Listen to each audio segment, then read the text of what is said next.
사사기 20장 29절에서 마지막 48절까지 한 절씩 교독하겠습니다. 이스라엘이 기브와 주위에 군사를 매복하니라. 이스라엘 자손이 셋째 날에 베냐민 자손을 치러 올라가서 전과 같이 기브아에 맞서 전열을 갖추매 베냐민 자손이 나와서 백성을 맞더니 꾀임에 빠져 성읍을 떠났더라.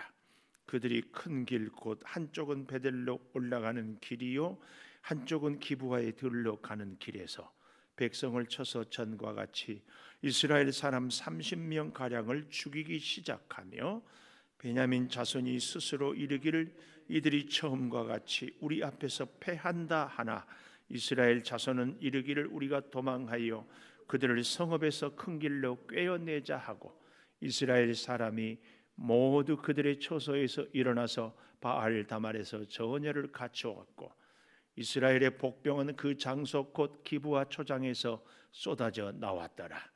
온 이스라엘 사람 중에서 택한 사람 10,000명이 기브아에 이르러 치매 싸움이 치열하나 베냐민 사람은 화가 자기에게 미친 줄을 알지 못하였더라.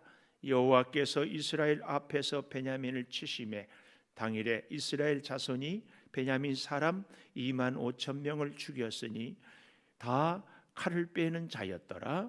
이에 베냐민 자손이 자기가 회패한 것을 깨달았으니 이는 이스라엘 사람이 기브아에 매복한 군사를 믿고 잠깐 베냐민 사람 앞을 피하며 복병이 급히 나와 기브아로 돌격하고 나아가며 칼날로 온 성읍을 쳤음이더라.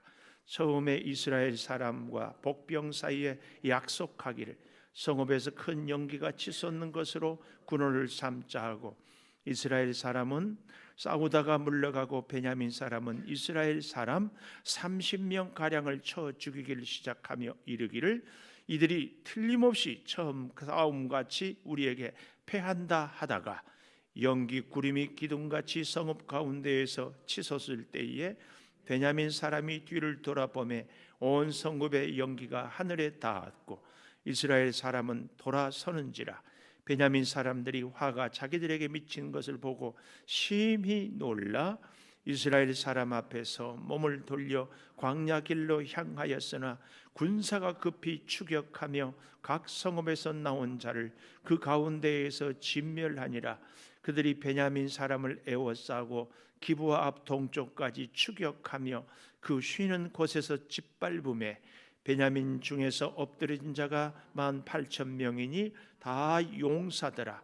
그들이 몸을 돌려 광야로 도망하였으나 림몬 바위에 이르는 큰 길에서 이스라엘이 또 5,000명을 이삭 줍듯 하고 또 급히 그 뒤를 따라 기돔에 이르러 또 2,000명을 죽였으니 이날에 베냐민 사람으로서 칼을 빼는 자가 엎드려진 것이 모두 25,000명이니 다 용사였더라.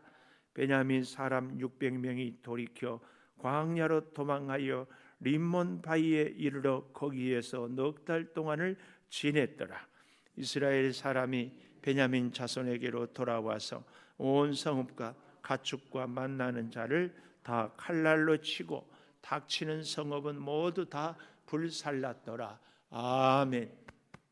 오늘도 새벽을 깨우는 은송아, 너는 하나님의 보석이다. 보석이다. 변함없이 새벽 제단을 지키는 권사님은 하나님의 보석입니다. 보석입니다. 보석입니다. 이 모든 것이 주님의 은혜입니다. 아멘, 아멘. 할렐루야. 감사해요. 특별히 추석 연휴인데도 주의 전을 찾고 기도하는 우리 모두에게 주의 은혜가 임하기를 축복합니다. 오늘 제목을 48절에 보십시오. 보면은 셋째 줄에 다 칼날로 치고 닥치는 성읍은 모두 다 불살랐다. 그래서 다 칼날로 치고 불살랐다. 완전히 진멸당하는 거죠. 근데 우리가 어제 보았던 것을 우리가 좀 다시 한번 꼭 볼 필요가 있는데요. 기도가 다 이루어지는가? 기도가. 이음정 원사님 못 오시는 날은 유튜브 보세요. 어제 이 제목 들어봤어요? 응? 기도가 다 그런데 기도가 어떻게 이루어진다고요? 그냥 기도만 하면 다 이루어져요? 그러면 하여튼 뭐라고 하기는 했어요. 기도가 우리가 부르짖으면 하나님이 그래 알았다 해라 그러는데 그게 진정한 기도 응답일 때도 있고 때로는 허용. 애들이 하도 해달라고 하면은 그 하면은 안 되는 줄 알면서 그래 해라. 그래서요 애들이 난로라든지 뜨거운 것을 이렇게 자꾸 만지려고 하면은 손을 갖다가 슬쩍 한번 대보면 깜짝 놀래가지고 다시는 안 합니다. 이게 그래서 살아있는 산 교육 중에 하나가 우리 사람으로 하여금 경험을 하게 하는 거예요. 그래서 이스라엘 백성들이 싸우리까 자꾸 이렇게 얘기를 할 때 뭐라고 그랬어요? 18절에도 그래 유다가 먼저 올라가라. 그래 두 번째로는 23절에서 울며 여쭈어 우리가 올라가리까 하니까 알아서 올라가서 치라 그랬어요. 그래도 계속 패배했잖아요. 첫 번 전쟁에서 22,000, 두 번째 전쟁에 18,000. 하나님께 기도해서 올라가라 해서 올라갔는데 왜 패한다? 하나님은 형제가 싸우는 것을 원치 않았어요. 근데 우리의 기도가 치명적인 실수가 뭐다? 내가 다 정해놓고 내가 다 계획 세워놓고 내가 방향도 다 해놓고 하나님 도와주세요. 이런 기도는 하나님이 하도 우리가 애걸복걸 하니까 해봐라 그 말이에요. 그래서 코피 터져 보고 힘들어 봐야 이게 아니구나 깨닫는다. 그래서 이것은 기도 응답 같지만 허용 네 마음대로 해봐라. 네가 경험해봐야 알지. 그런 의미예요. 그런데 세 번째 전쟁에는 울며 26절에 우리가 어제 보지 않았어요. 두 번째 첫 번째와 다른 특징이 26절에 온 이스라엘 자손 모든 백성 온 정성을 다해 모든 힘을 다해 우리가 예배할 것을 또 거기서 금식하고 번제와 화목제 번제는 회개 화목제는 하나님과의 관계 회복 예배를 이제 온전히 드리고 그래서 우리가 예배의 목숨을 거는 것은 하나님과의 관계의 목숨을 걸어야 한다. 그 얘기를 우리가 어제 기억을 하고요. 그리고 또 보십시오. 27절에 여호와께 물은데 그때에는 첫 번째 두 번째에는 없었는데 그때에는 하나님의 언약궤가 있었다. 하나님의 말씀. 그래서 3시간 기도하는 것보다 단 3분 기도하더라도 하나님의 말씀, 하나님의 뜻대로 하나님의 말씀을 붙잡고 기도하는 것이 응답이다. 내 마음대로 나 하고 싶은 대로 해놓고 기도 응답 아니라고 말이 아니라 꼭 기억하십시오. 제가 이런 본문 떠올릴 때마다 우리 고향에 형, 저보다 2살 많은 형, 또 누님 그렇게 부모가 반대 결혼하고 하기는 했는데 결국 이런 것이 떠올라요. 오늘 우리 인생에도 그런 일들이 정말 있지 않은가. 그렇게 기도하고 그렇게 사모하고 그래서 됐는데 나중에 보니까 그렇게 했던 것이 얼마나 인생에 치명타를 입히는지. 그래서 여기 세 번째 이 언약궤가 있었다. 그리고 제사장 비느하스가 그 앞에 모시고 섰다. 그리고 이스라엘 자손이 이제 여쭈기를 다시 나아가 내 형제 베냐민 자손과 싸우리까 말리까. 처음부터 이렇게 물었어야 한다고 하지 않았어요? 다 싸우리까 자기들이 정해놓으니까 하나님이 그래 유다부터 올라가 봐라 그러는 거죠. 그리고요 아주 결정적인 것 제가 어제 시간이 쫓겨가지고 못했어요. 그 28절 맨 마지막에 요 약속이 꼭 있어야 됩니다. 여호와께서 이르시되 올라가라. 내일은 내가 그를 내 손에 넘겨주리라. 이 승리의 약속, 이게 있어요. 이 사사기 1장도 가보십시다. 우리가 어제도 보지 않았어요? 사사기 1장 2절에 여호수아가 죽은 후에 이스라엘 자손이 여호와께 여쭈어 누가 먼저 올라가리 가나안 족속과 싸우리이까? 여호와께서 이르시되 유다가 올라갈지니라. 여기 똑같잖아요. 그러나 그 다음 보라, 내가 이 땅을 그의 손에 넘겨 주었노라. 승리의 약속. 하나님은 오늘 이 세 번째에 와서야 승리의 약속을 합니다.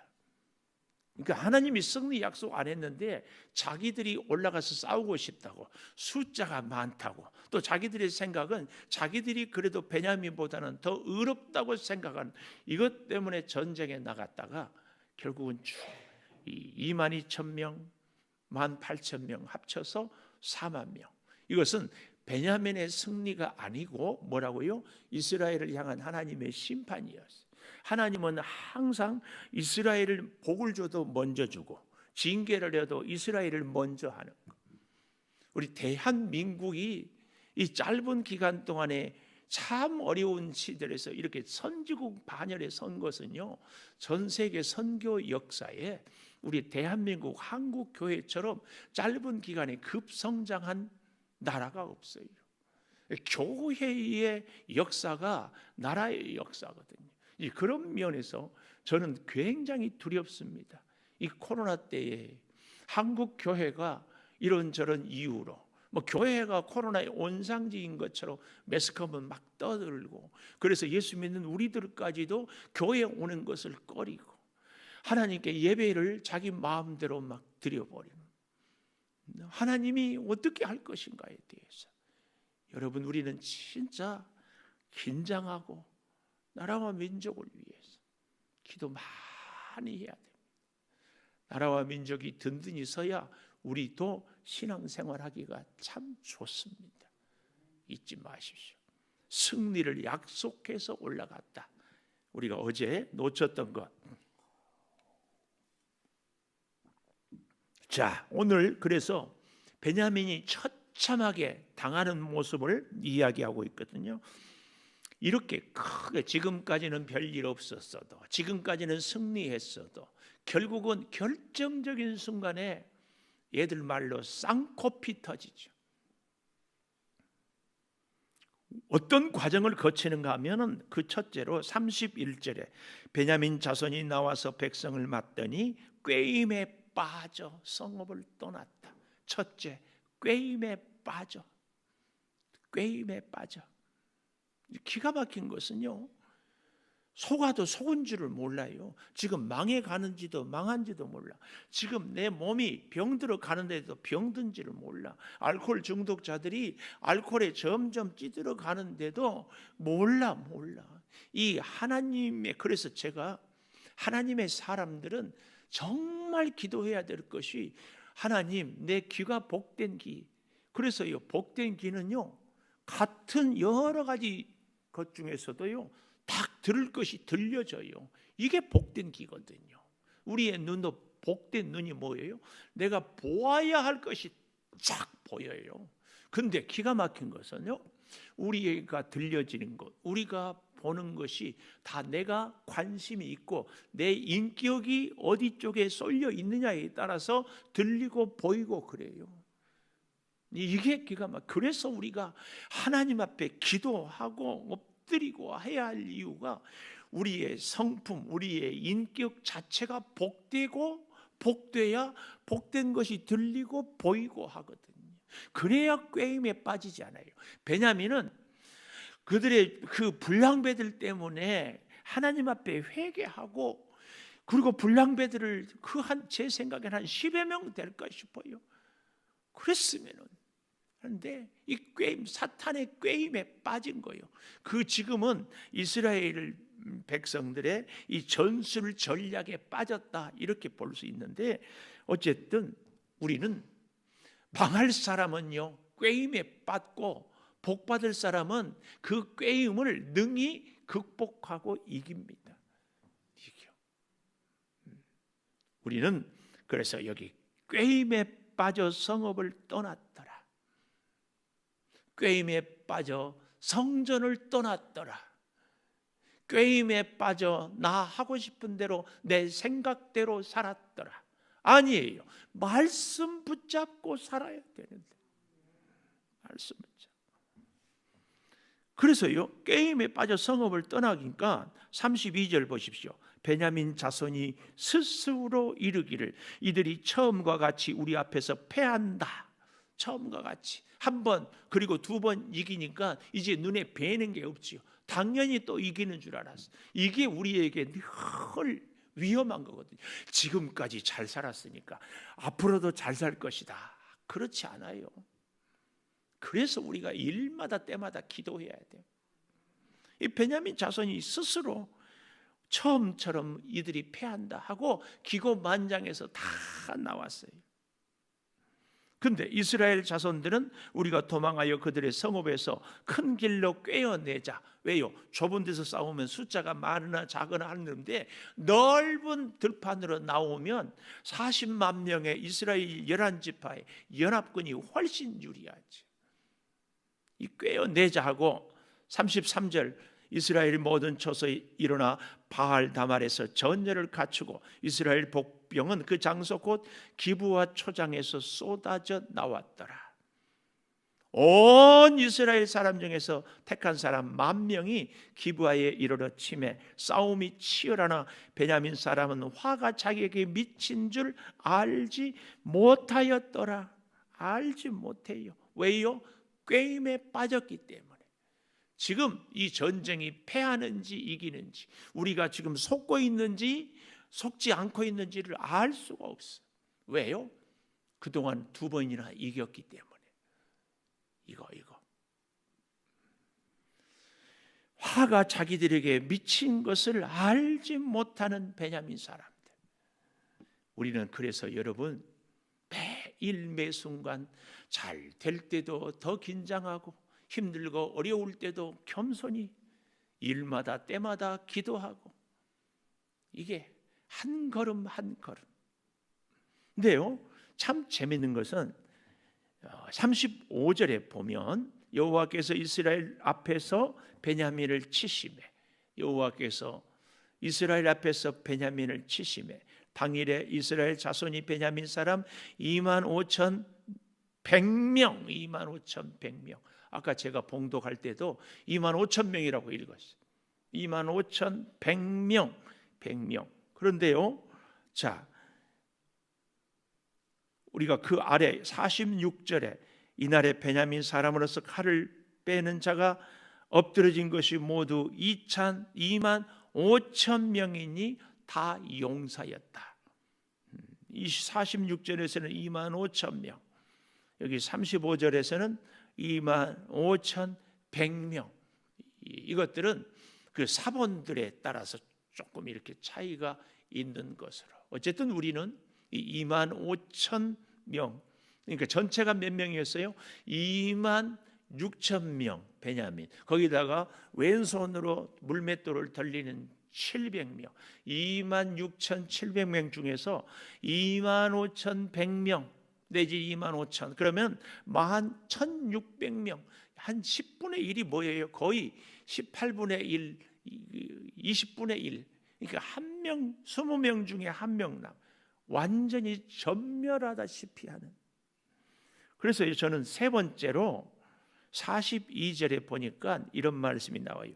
이스라엘 사람 앞에서 몸을 돌려 광야길로 향하였으나 군사가 급히 추격하며 각 성읍에서 나온 자를 그 가운데서 진멸하니라. 세 번째 진멸하니라. 다 칼날로 치고 불살랐다는 이 제목 앞에 왜 그렇게 당하는가? 첫 번째로 꾀임에 빠졌고 두 번째로는 36절에 패한 것을 깨닫지 못해.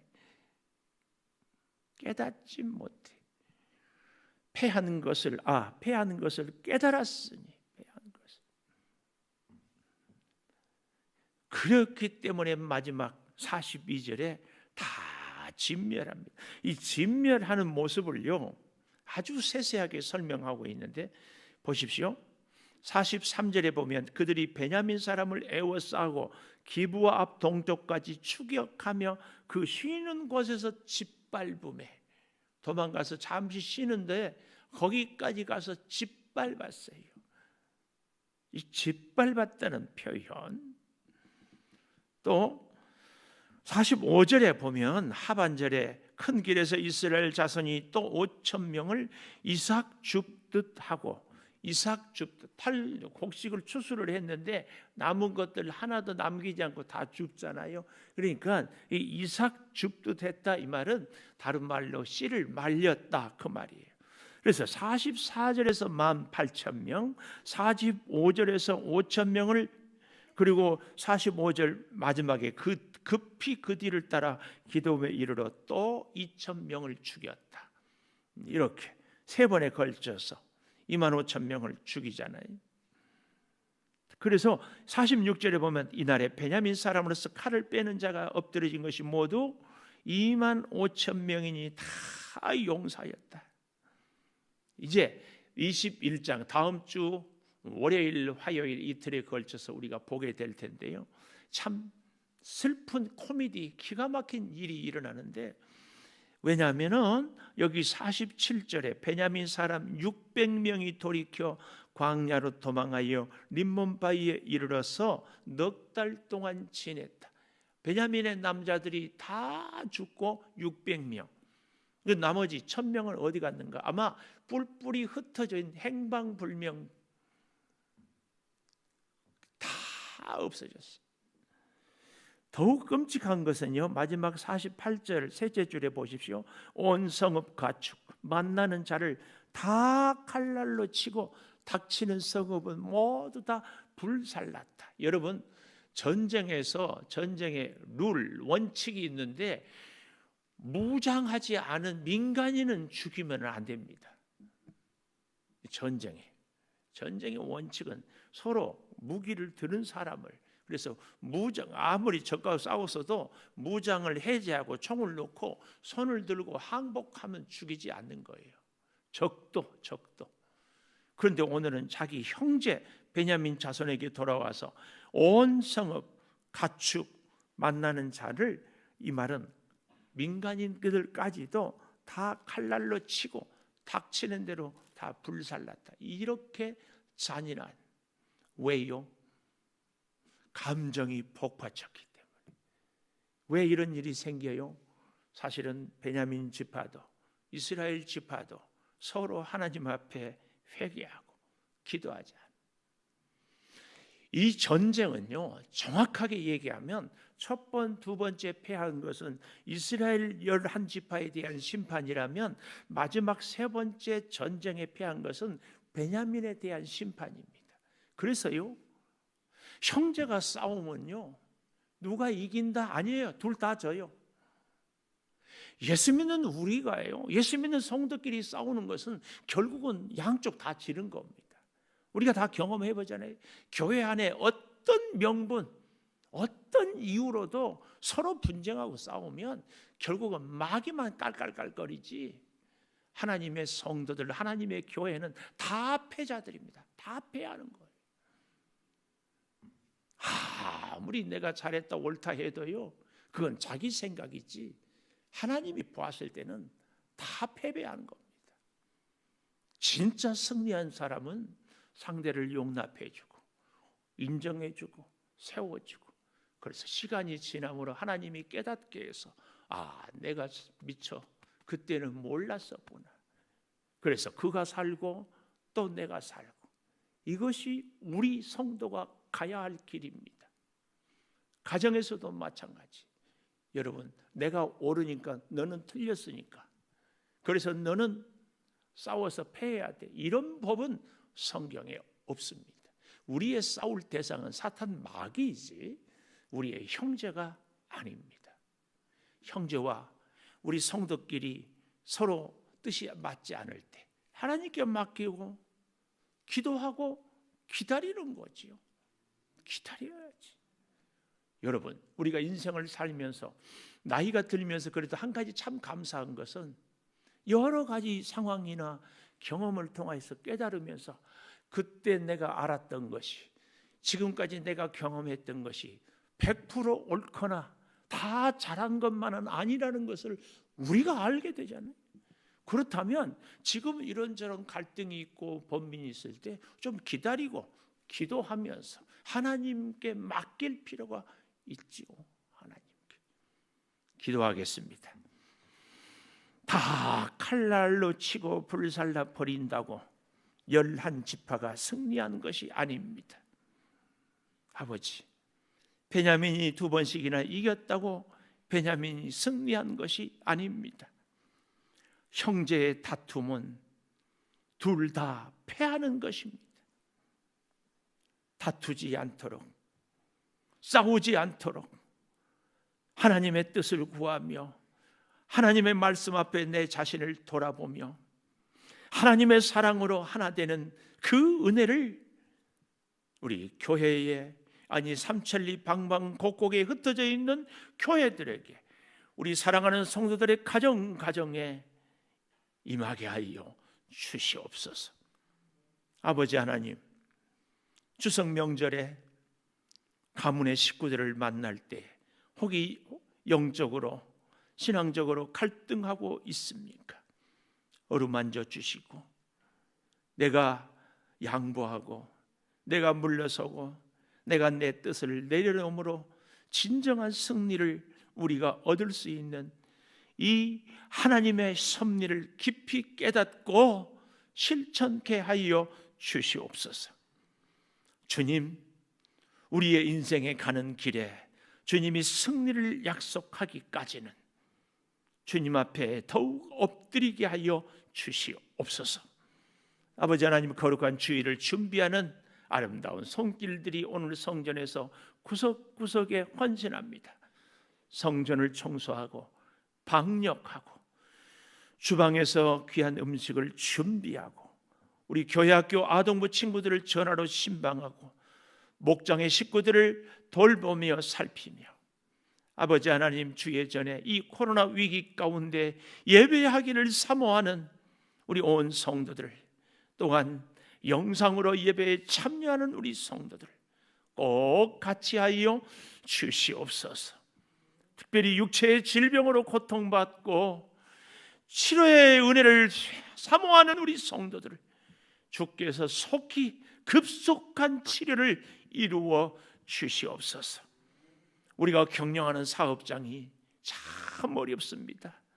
하나님, 힘을 주시고 견딜 수 있는 능력을 허락하여 주시고 아버지 하나님, 채무와 대출의 문제를 해결하여 주시며 경영의 지혜와 능력을 허락하여 주시옵소서.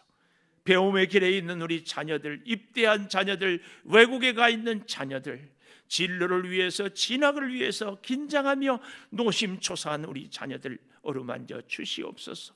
특별히 구합니다. 우리 사랑하는 가족 중에 아직 주 앞에 나오지 않는 가족들이 있사오니 눈물의 기도를 주님께서 들으시고 주께서 저들의 심령을 감동하여 주셔서 온 가족이 주 앞에 예배하는 감격의 그날을 허락하여 주시옵소서. 지금은 우리 주 예수 그리스도의 은혜와 아버지 하나님의 무한하신 사랑과 성령의 감화 감동하심이 영원토록 함께 하시옵기를 간절히 축원하옵나이다. 아멘. 기도하십시오.